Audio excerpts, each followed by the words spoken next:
Bonjour bien-aimés dans le Seigneur, grande est notre joie de nous retrouver encore aujourd'hui dans le cadre de notre émission Les Rachetés. Le Racheté, c'est une émission d'édification, d'exhortation, de prière que vous aurez à suivre sur notre chaîne. C'est là dans un programme que nous aurons à définir avec la suite de temps. Aujourd'hui, nous sommes encore là dans le cadre de partage de la parole de Dieu. Je sais que vous êtes très nombreux à vous abonner à notre émission et je sais que vous ne serez pas déçus. Et pour aujourd'hui, avant d'aller très loin, nous allons d'abord prier. Question de recommander ce moment entre les mains de l'Éternel notre Dieu, lui qui encore nous a fait grâce d'être là. Seigneur notre Dieu, par le nom de Jésus, nous te disons merci de ce qu'encore aujourd'hui tu nous fais grâce d'être en vie. Non pas que nous l'avions mérité, mais tout simplement par ta grâce à toi. Car aujourd'hui, nombreux sont ceux-là qui sont malades, empêchés. Mais voilà, nous, éternel notre Dieu, dans ton amour, tu nous as réveillés et tu nous as encore sélectionnés pour ton œuvre. Pour ce moment, Père, nous te recommandons ce moment de partage de ta parole entre tes mains. Et je prie pour tous les bien-aimés de partout qui sont en train de nous suivre, que tu les bénisses et que tu les disposes encore, Seigneur notre Dieu, à cet enseignement. Béni soit ton nom, Père, accorde-nous ton onction et fais-nous grâce, Seigneur. Au nom de Jésus, nous venons sur de prier. Amen. Bien-aimés, aujourd'hui, nous allons nous exhorter sur un thème très simple. D'abord, nous allons lire la pensée du Seigneur. Nous sommes dans le livre de Juges chapitre 6, à partir du 12e verset. La parole de Dieu déclare: l'ange de l'Éternel lui apparut et lui dit: l'Éternel est avec toi, vaillant héros. Gédéon lui dit: ah, mon Seigneur, si l'Éternel est avec nous, pourquoi toutes ces choses nous sont-elles arrivées? Et où sont tous ces prodiges que nos pères nous racontent quand ils disent: l'Éternel nous a-t-il pas fait monter hors d'Égypte? Maintenant l'Éternel nous abandonne et il nous livre entre les mains des Madians. L'Éternel se tourna vers lui et dit: va avec cette force que tu as et délivre Israël de la main des Madians. N'est-ce pas moi qui t'envoie? Gédéon lui dit: ah, mon Seigneur, avec quoi délivrerai-je Israël? Voici, ma famille est la plus pauvre à Manassé et je suis le plus petit de la maison de mon père. L'Éternel lui dit: mais je serai avec toi et tu battras Madian comme un seul homme. Bien-aimés, ici nous venons de lire un récit très important qui nous parle de cet homme vaillant héros que l'Éternel déclare, vaillant héros, cet homme de Gédéon. Bien-aimés, il est arrivé à un moment donné où Gédéon, face aux circonstances de la vie, face au moment qu'il traversait, non pas lui seul, mais dans l'ensemble, les enfants d'Israël, à un moment donné, la Bible dit que Madian a assiégé Israël et la présence de Madian a effacé totalement les signes ou les prodiges de Dieu au milieu d'Israël. Et cela a amené le peuple de Dieu dans un état de détresse, dans un état de lamentation, dans un état de murmure, au point où même quand l'ange est apparu à Gédéon, Gédéon n'a pas cru, il n'a pas accepté. Mais si toi, Dieu, tu peux nous dire que tu es avec nous, pourquoi toutes ces choses nous sont-elles arrivées? Bien-aimé, toi qui es en train de me suivre, aujourd'hui, nous voulons un peu partager dans un thème très simple. Dieu, tu es avec nous ou tu es contre nous? Bien-aimé, je sais qu'à un moment, il y a des moments dans la vie, nous nous posons des questions si réellement Dieu est amour. Nous nous posons des questions si réellement l'Éternel nous connaît. Nous nous posons des questions si l'Éternel réellement nous a sauvés. Or, quand nous avions cru en Christ, on nous a dit: viens au Seigneur Jésus, tu seras sauvé. Viens te décharger sur Christ. Mais à des moments dans la vie, quand nous regardons les événements, les choses qui nous arrivent, nous nous demandons si réellement Christ est avec nous. Vous savez, Israël a connu un moment de détresse. L'ennemi a totalement effacé les signes. Israël a été visité par un peuple, par une armée étrangère. Ici, je ne dirais pas que Madian était plus fort que Israël, parce que Israël, c'est le choisi des dieux, c'est le peuple de l'Éternel. Madian ne pouvait pas être plus fort que lui. Mais compte tenu de certains éléments, quand vous lisez le livre de Juges chapitre 6, son premier verset, la Bible dit que les enfants d'Israël dépluent à l'Éternel. Nous voyons que là, c'est le péché qui a été à la base de cette circonstance, de cet événement qui a fait que Madian puisse prendre les dessus sur Israël. Mais ici, nous voyons que quand Gédéon est en train de riposter, Gédéon n'a pas fait cas de ce qu'ils ont fait, ils ont réalisé. Mais Gédéon s'est vite attaqué pour répondre, mais non, comment Dieu peut être avec nous et voir ce genre de choses nous arrivent. Ici, avant d'aller trop loin, j'aimerais bien aimer, à deux fois dans la vie chrétienne, nous devons avoir l'habitude de faire une rétrospection. Nous devons à deux moments nous arrêter, revenir un peu au-dedans de nous-mêmes. C'est que nous pouvons dire, je peux appeler à deux fois réaliser un peu une autopsie spirituelle, une introspection, essayer de voir quelle est ma marche, mon parcours avec le Seigneur jusqu'à maintenant. Vous savez, il arrive des moments de renier Dieu sans le savoir. Voyez, quand Pierre a renié Jésus, il nous arrive de critiquer non, comment quelqu'un comme Pierre pouvait le renier. Mais des fois, nous aussi, il y a des moments dans la vie qui fait que nous méconnaissons quand quelqu'un dit, mais est-ce que Dieu est réellement avec moi? Est-ce que réellement Dieu est en ces lieux? Est-ce que réellement Dieu me connaît? Bien-aimés, ce sont des paroles, ce sont des déclarations qui nous amènent de fois à pouvoir renier, à renoncer à l'alliance, à l'appartenance à Dieu. Et quand nous le réalisons, de fois, on ne se rend pas compte qu'au travers de mes dires, j'ai eu à renier Jésus-Christ.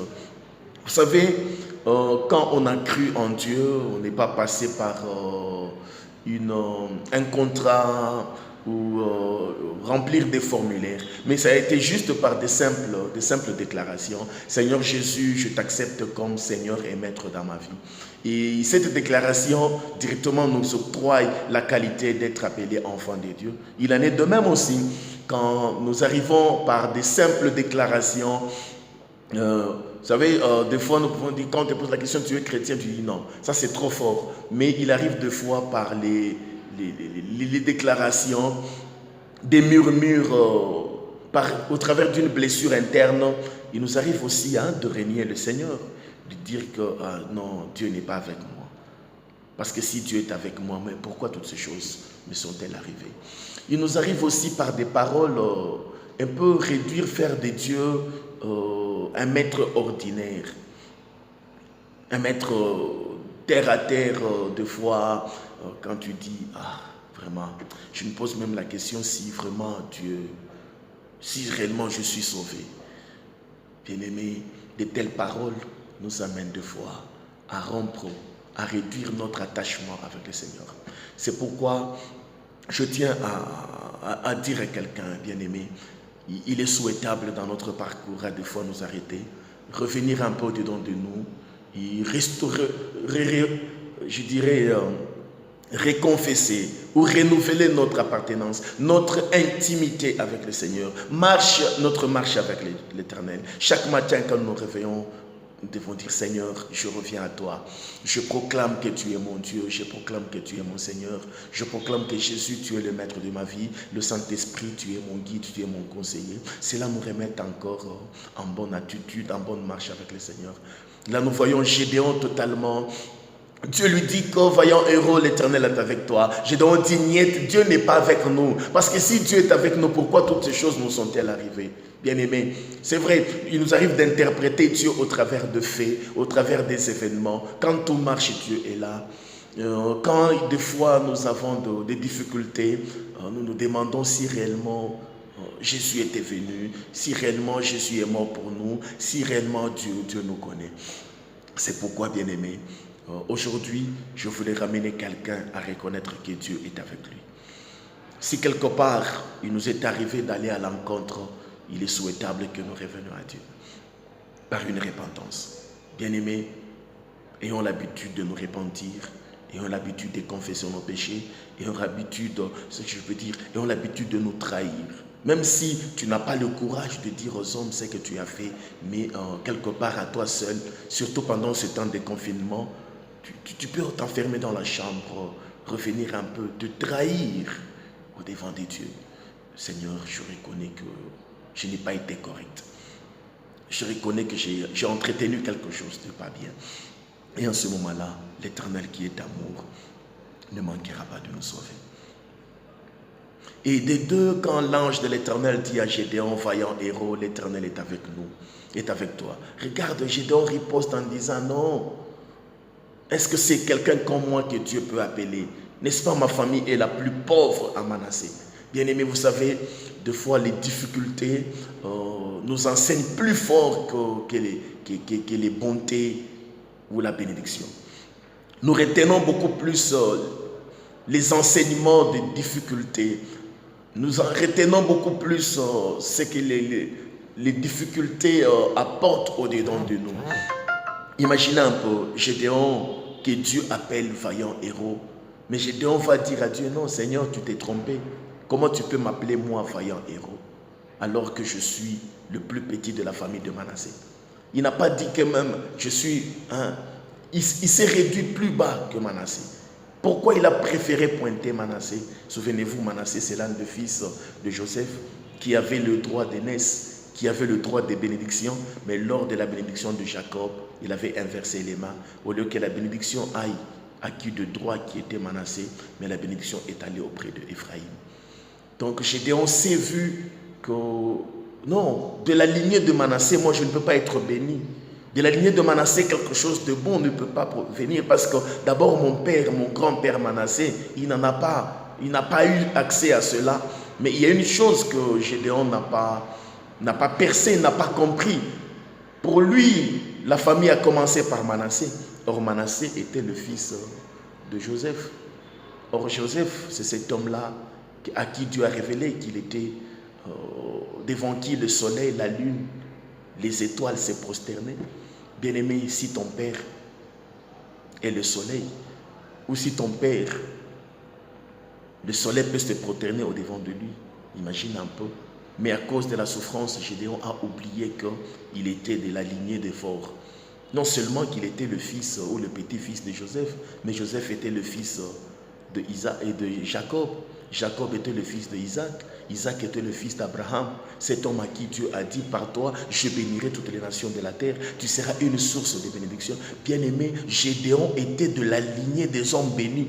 Non pas qu'il allait demander la bénédiction, mais déjà sa position de la lignée d'Abraham, en tant que descendant d'Abraham, Gédéon était déjà béni. Mais la souffrance a aveuglé.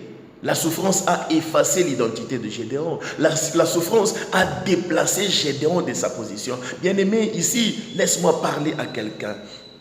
La Bible nous dit dans le livre de Genèse, Dieu a dit, créons l'homme à notre image, créons l'homme à notre ressemblance, qu'il domine. Bien-aimé, la pensée du Seigneur était de faire un homme plus fort que toute chose. Un homme capable de neutraliser tout. Dieu a créé l'homme, il l'a placé comme maître du jardin. Ici, je viens dire à quelqu'un, bien-aimé, même si tu ressembles à ton père, mais laisse-moi t'annoncer que tu as été créé à l'image de Dieu. Tu es cet homme-là que Dieu a placé au milieu du jardin pour dominer. Tu es cet homme-là que Dieu a placé au milieu du jardin pour assujettir, même dominer sur les oiseaux du ciel, les poissons de mer. Dieu, bien-aimé, nous a établi au-dessus de toutes choses. Que la souffrance ne nous renverse pas, que la souffrance ne nous arrache pas la supériorité. Voilà, aujourd'hui, tu as perdu même ta joie parce que le mariage a traîné. Tu as perdu ta joie parce que tu n'as pas du travail. Tu as perdu ta force parce que, bien aimé, tu manques l'argent. Laisse-moi te dire, ce n'est pas l'argent qui fera de toi un homme fort. Ce n'est pas le mariage qui fera de toi un homme fort. Ce n'est pas la progéniture qui fera de toi un homme fort. Mais tu es un homme fort par ton identité. Dieu t'a créé comme un champion. Dieu t'a créé comme un homme fort. Dieu t'a établi pour dominer dominer. Ce matin ou ce soir, bien-aimé, laisse-moi parler à un dominateur. Laisse-moi parler à un champion. Laisse-moi parler à un maître du terrain. Bien-aimé, même si tu as péché hier, tu as eu le temps de te repentir. Crois maintenant que Dieu t'a déjà restauré. Dieu t'a déjà repositionné. Tu es fort. Même si Madian a effacé les signes, mais je t'annonce que par la repentance, par la confession, par l'appartenance à Christ, tu es un homme fort. Tu es un homme fort. Tu es un homme fort. Bien-aimé, au-devant de toi, rien ne pourra te résister. N'est-ce pas, la Bible t'a dit, tout ce que tu délieras sur la terre sera délié même dans les cieux. C'est pourquoi ce matin, bien-aimé, c'est pourquoi pendant que tu me suis, tu es capable de prendre ta position. Tu es capable de revenir au-dedans de toi et commencer à déclarer, à retrouver ta position. Bien-aimé, Gédéon commence à se lamenter. Gédéon commence à pleurnicher. Gédéon commence à murmurer. Non, ne me dis pas ce genre de choses. Même Moïse, à un moment donné, Dieu lui dit, va auprès de Pharaon. Mais quand Moïse commence à dire, non, ce n'est pas moi. Ne sais-tu pas que j'ai une langue embarrassante? Ne sais-tu pas que je ne connais pas parler? Bien-aimé, tu crois que Dieu peut se tromper. Tu crois que Dieu peut se tromper. Dieu peut laisser les autres venir te choisir toi, alors que Dieu sait que tu es faible. Non, bien-aimé, tu ne te connais pas. Tu ne te connais pas. Pourquoi tu laisses la situation te donner un nom? Pourquoi tu laisses l'âge te donner un nom? Pourquoi tu laisses le temps te donner un nom? Non, bien-aimé, tu es une créature de Dieu. Tu as été créé à l'image de Dieu. Tu es le reflet de la puissance, de la grandeur, de l'amour, de la souveraineté de Dieu. Et quand Dieu t'a dit, à notre ressemblance, c'est pour que tu agisses comme Dieu. C'est pour que tu opères des miracles comme Dieu. C'est pour que tu... Bien-aimé, non. Le monde attend avec un désir ardent la révélation du Fils de l'homme. C'est par toi que le monde connaîtra qui est Jésus. C'est par toi que le monde va découvrir la souveraineté, la majesté, la puissance redoutable de Jésus. Non, bien-aimé, aujourd'hui je viens te révolter. Tu sais que tu as la supériorité sur la médiocrité. Tu sais que tu as la supériorité sur ton échec. Tu sais que tu as la supériorité sur les événements. Celui qui est en toi, il est le maître des événements. Gédéon commence à dire non, je suis le plus petit, je suis le plus pauvre, bien-aimé. Tu es petit par rapport à quoi? Tu t'évalues. Quel est l'indice, l'indicateur de ta petitesse? Est-ce la taille? Est-ce ta poche? Est-ce ton niveau d'études? Est-ce le nombre d'échecs que tu as connus dans la vie? Que cela te pousse aujourd'hui à te placer au rang de petit. Je t'annonce que tu n'es pas un petit, tu es un champion. En toi, il y a l'ADN de champion. Celui qui habite en toi, c'est un champion bien-aimé. Depuis que le monde est monde, qui a vaincu la mort? Jésus a vaincu la mort. Et c'est Jésus qui habite en toi. Et pourquoi aujourd'hui tu vas dire que tu es petit? Non, bien-aimé, change de langage. Change de langage. Devant les atrocités de la vie, j'aimerais aujourd'hui que tu déclares ce que tu es. Que tu proclames ce que tu es. Et je viens t'annoncer aujourd'hui, lève-toi. Dieu est avec toi. Lève-toi. Quand nous disons Dieu est avec toi, c'est comme qui dirait qu'il est à côté de toi. Mais je viens encore pour te dire, non seulement il est à côté de toi, Dieu est en toi. Jésus a dit, je ne vous délaisserai pas, je ne vous abandonnerai pas. Bien-aimés, Dieu n'abandonne jamais ses enfants. C'est nous qui abandonnons Dieu par le péché. C'est nous qui abandonnons Dieu par nos vaines manières de vie. Dieu ne nous abandonnera jamais. Et je viens dire à quelqu'un, Dieu est avec nous. Malgré tout ce qui se raconte, malgré le temps que le monde traverse, Dieu est avec nous. Dieu est avec toi. Dieu est dans ta maison. Bien-aimé, même si aujourd'hui, tu passes des moments difficiles, mais je t'annonce que l'Éternel est avec toi. Même si aujourd'hui ton mari semble un peu être tête en l'air, mais je t'annonce que Dieu est au contrôle de toutes choses. Et l'Éternel lui dit, va avec la force que tu as. Peut-être aujourd'hui tu te dis, mais avec quelle force je veux aller, parce que avec tout ce que j'ai connu, est-ce qu'il y a encore au-dedans de moi une force? Non, bien-aimé, l'Éternel a dit, Jésus qui a dit aux disciples, je ne vous abandonnerai pas, je ne vous délaisserai pas. Bien-aimé, je vous enverrai le consolateur, le paraclet, le Saint-Esprit est là. Ce matin, il peut encore te restaurer. La Bible déclare, pendant qu'ils étaient faibles, enfermés dans une chambre, craignant la colère de Hérode, c'est là que le Saint-Esprit les a suivis. Maintenant, là, bien-aimé, là où tu es seul, le Saint-Esprit est capable de te visiter. Le Saint-Esprit est capable de pénétrer. Oui, hallo de Shidadi. Le Saint-Esprit, la puissance de Dieu, est capable de te toucher et de faire de toi un homme redoutable. C'est pourquoi, lève-toi. L'Éternel est avec toi. Ne crains pas. Ne crains rien. La sorcellerie n'est rien. La malédiction de ta famille n'est rien. Même si tu es un descendant de Manassé, ce n'est rien. L'Éternel est avec toi. Lève-toi. Et tu es capable de changer l'histoire de ta vie. L'Éternel est avec nous. Voilà, bien-aimés. Maintenant, nous allons passer un temps dans la prière pour demander à Dieu, Seigneur, par le Saint-Esprit. Car la Bible dit que le Saint-Esprit crie en nous, Abba, Père. Le Saint-Esprit nous rassure que nous appartenons. Le Saint-Esprit nous rassure que nous sommes enfants de Dieu. Peut-être aujourd'hui, la souffrance a effacé, a renversé ton identité. Mais le Saint-Esprit est capable, bien-aimé, de proclamer en toi ton appartenance. C'est pourquoi nous allons prier. Seigneur notre Dieu et Père de toute grâce, par le nom de Jésus, encore une fois, nous venons auprès de toi. En ce moment particulier, nous venons proclamer et confesser que Jésus-Christ, tu es Seigneur. S'il m'est arrivé, Seigneur, de marcher à l'encontre, je reviens au travers d'une repentance, de cette confession. Pardonne mon péché, pardonne mes iniquités, pardonne mes transgressions et fais de moi ton enfant. Cher Saint-Esprit, c'est toi mon conseiller, c'est toi mon guide. Il est dit dans la parole de Dieu, je vous enverrai le consolateur. Je prie maintenant, Père, libère le consolateur, libère l'énergie d'en haut, que le Saint-Esprit nous soit donné. Que le Saint-Esprit, Seigneur notre Dieu, nous visite maintenant et que le Saint-Esprit nous témoigne que nous appartenons à Dieu. Et aujourd'hui, c'est la fin du règne de Madian. Madian ne régnera plus sur nous. Madian ne ravagera plus nos plantations. Madian ne nous apportera plus l'opprobre au nom de Jésus.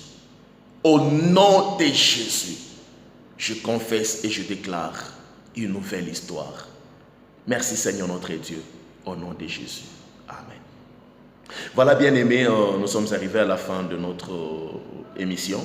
N'hésitez pas de nous joindre. Vous avez un problème, une difficulté, une orientation. N'hésitez pas à nous appeler. Notre numéro est trop simple. C'est plus 243 85 309 49 24. Je reprends. Plus 243 85 309 49 24. Alors vous pouvez nous écrire, vous pouvez nous appeler et ensemble nous pouvons partager. Que l'Éternel notre Dieu vous bénisse et à la prochaine.